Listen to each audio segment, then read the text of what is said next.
വർണ്ണാഭവും മോഹിപ്പിക്കുന്ന കാഴ്ചകളുമുള്ള പാതയിൽ കൂടെയാണ് നമ്മുടെയും യാത്ര. എനിക്കും അവ ലഭിക്കുവാൻ അർഹതയുണ്ടെന്ന വാദം നിരന്തരം കേൾക്കുന്ന മനസ്സിനെ ശാന്തമാക്കുവാൻ നാം പണിപ്പെടാറുണ്ട്. ഇവിടെയല്ല എൻ്റെ പൗരത്വം എന്ന ഉത്ബോധ മനസ്സിന്റെ വിങ്ങലിനെ പലപ്പോഴും നിസ്സഹായനാക്കിയാണ് ത്രസിപ്പിക്കുന്ന കാഴ്ചകളുള്ള പാതകൾ നാം താണ്ടുന്നത്. ഉള്ളത് കൊണ്ട് തൃപ്തിപ്പെടുവാൻ കഴിയാതെ കൂടുതൽ കൈയടക്കുവാനുള്ള വ്യഗ്രത ലക്ഷ്യത്തിലേക്കുള്ള യാത്ര ആയാസകരമാക്കുന്നു. ബദ്ധപ്പാടോടെ ഓടിയെടുക്കേണ്ട ലക്ഷ്യത്തിലേക്കുള്ള യാത്രയ്ക്ക് തന്മൂലം ദൂരം കൂടുന്നു. യേശുവിനെ കുറിച്ചുള്ള ആഗ്രഹ സഫലീകരണം എന്നോ മറന്നതോ ഉപേക്ഷിച്ചതോ ആയ സമസ്യയായി തുടരുന്നു.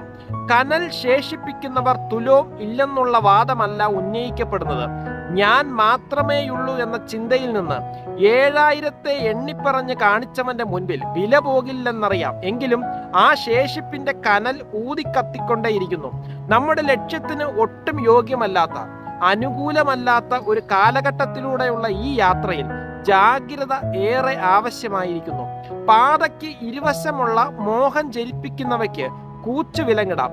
ആഗ്രഹ സഫലീകരണത്തിന് മൊറട്ടോറിയം കൽപ്പിക്കാം. ഇനിയും ഒരു സ്വൽപ്പ യാത്രയ്ക്ക് ശേഷം യേശുവിനെ നേരിൽ കാണുവാൻ പോകുന്നുവെന്ന് മനസ്സിനെ പഠിപ്പിക്കാം.